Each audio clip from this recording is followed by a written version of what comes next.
जो हमारी बात मान लेगा वो मस्त रहेगा। अपने आप में मस्त रहना सीखो। पीछे वाला गाली दे रहा है, छोड़ो, वो उसका माइंड है, वो उसका दिमाग है। तुम्हारा दिमाग, तुम अपना दिमाग उसके दिमाग में क्यों लगा रहे हो? उसका दिमाग परेशान है, तुम्हारा दिमाग परेशान हो जाएगा। वो जल रहा है, वो अपने दिमाग से जल रहा है। तुम उसको छुओगे, तुम्हें जलन पैदा हो जाएगी। तुम्हें छूना नहीं, कनेक्शन नहीं बनाना, अपनी मस्ती में रहना। अगर 4 लोग आपको अच्छा बोलेंगे तो 4 लोग आपको बुरा भी बोलेंगे। उनकी खोपड़ी है, उनका दिमाग है, वो तुम में बुराई देख रहे हैं।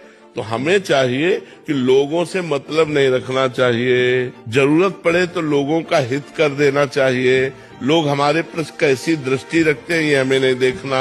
लोग हमको क्या कहते हैं हमको नहीं सुनना। कोई आकर तुम्हारे पास कहे, वो लोग ऐसे, उनसे चुप शांत, हमको दूसरे से नहीं। हम अपने दिमाग से जिए, हम अपने माइंड को खुश रखें, हम अपने माइंड को अपने अंदर ही रखें। हम अपनी बातें सुने, अपनी बातें करें, दूसरे की बातें न सुने, न दूसरे की बातें करें, तो आप बहुत अच्छे इंसान हो जाओगे। हम